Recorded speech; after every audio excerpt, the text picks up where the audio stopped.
ख्रिस्तामध्ये माझ्या प्रिय भाविकांनो, विश्वास ही एक अशी गोष्ट आहे, केवळ ह्या गोष्टीवरती, या विश्वासावरती मनुष्याचे उद्ध्वस्त झालेले जीवन परत एकदा चांगल्या प्रकारे सुरू होत असते।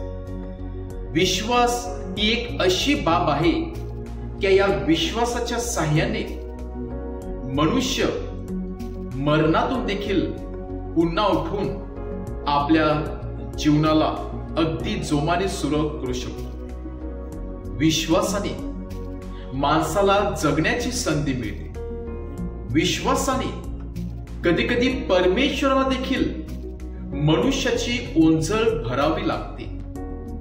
परमेश्वराला देखील मनुष्याकडे यावं लागते।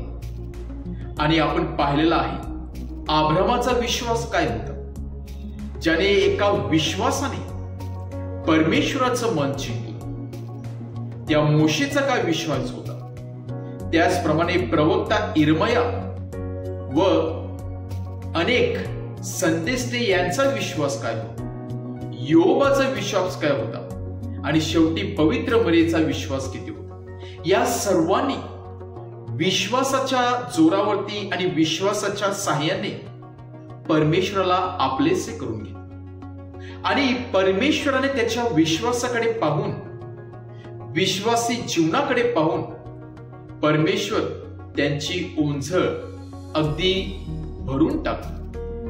आजच्या शुभवर्तमानामध्ये आपण परत एकदा त्याच विश्वासाचं फळ किंवा विश्वासाबद्दल ऐकत आहोत। दोन आंधळे व्यक्ती जे जन्मापासूनच आंधळे होते, त्यांना प्रभू येशू ख्रिस्त बाजूला जाण्याची चाहूल लागते। कुठेतरी त्याच्या मनामध्ये उत्कंठा होती, विश्वास होता की ही व्यक्ती आम्हाला या आंधळेपणापासून नक्कीच दूर करणार आहे, मुक्त करणार आहे। हा प्रचंड विश्वास त्यांच्यामध्ये होता आणि म्हणूनच ते मोठ्याने ओढत आहे, प्रभू येशूचं नाव घेऊन त्याच्या मागे येत आहे। आणि प्रभू येशू ख्रिस्त त्यांना सांगत आहे, तुझ्या विश्वासाने, केवळ आणि केवळ तुमच्या विश्वासाने तुम्हाला दृष्टी परत एकदा प्राप्त होत आहे। का म्हणून प्रभू येशू ख्रिस्त म्हणत आहे की तुमच्या विश्वासामुळे। प्रभू येशूने कधीच म्हटलं नाही की केवळ आणि केवळ माझ्या सामर्थ्यामुळे मी तुम्हाला नवीन दृष्टी देत आहे। तर प्रभू येशू ख्रिस्त सांगत आहे, केवळ आणि केवळ तुमच्या जवळ असलेल्या प्रचंड विश्वासामुळे आज तुम्हाला दृष्टी प्राप्त होत आहे। कारण जेथे विश्वास असतो तेथे चमत्कार असतो। चमत्कारामुळे विश्वास वाढत नसतो, तो विश्वासाने चमत्कार होत असतात। आणि जेव्हा विश्वासाने चमत्कार होत असतात, तो विश्वास फार मोठा होतो। येथे त्या दोन्ही आंधळ्या व्यक्तीच्या विश्वासामुळे मोठा चमत्कार झालेला आहे। आणि म्हणून प्रभू येशू ख्रिस्त प्रथम त्या दोन व्यक्तीची स्तुती करत आहे, केवळ आणि शेवटपर्यंत ते विश्वासाला धरून राहिले। तो विश्वास त्यांनी दाखवला आणि म्हणून प्रभू येशू ख्रिस्त त्याचं प्रतिफळ त्यांना देत आहे। आणि म्हणून माझ्या प्रिय भाविकांनो, विश्वास ही एका क्षणामध्ये वाढणारी गोष्ट नाही, एक कॉन्स्टंट स्ट्रगल आहे। हा एक लांबचा प्रवास आहे। आणि विश्वास कशाने वाढत असतो? जीवनामध्ये येणाऱ्या सुख दुःखांनी वाढत असतो। जीवनामध्ये अनेक संकटाला तोंड दिल्यानंतर विश्वास वाढत असतो। जितक्यांदा आपण त्या संकटांना सामोरे जातो, जितक्यांदा आपण त्या दुःखाच्या सागरातून जातो, तितकाच आपला विश्वास वाढत असतो आणि भक्कम होत असतो।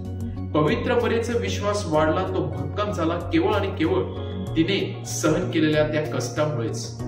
आज या दोन्ही आंधळ्या व्यक्तीला दृष्टीदान दिलेले आहे, परंतु त्या अगोदर त्याने अनेक दिवस त्या अंधारामध्ये घालवला आहे। अनेक दिवस त्याने त्या अंधारामध्ये चाचपडत दिवस घालवलेले आहेत, अनेक वेदना सहन केलेल्या आहेत। आणि त्यामुळे त्यांचा विश्वास वाढला आणि तो विश्वास त्यांनी प्रगट केला। आज प्रभू येशू ख्रिस्त आपल्याला विश्वासात भक्कम राहण्यासाठी, विश्वासाला चिकटून राहण्यासाठी पाचारण करत आहे। आपल्याला चांगली दृष्टी आहे, आपल्याला चांगलं आरोग्य दिलेलं आहे परमेश्वराने, आपल्याला चांगले अवयव आहेत, पण खरोखरच आपल्यामध्ये तेवढाच विश्वास आहे का?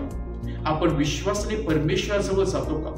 विश्वासाने त्याची स्तुती करतो का? विश्वासाने त्याला आराधना देतो का?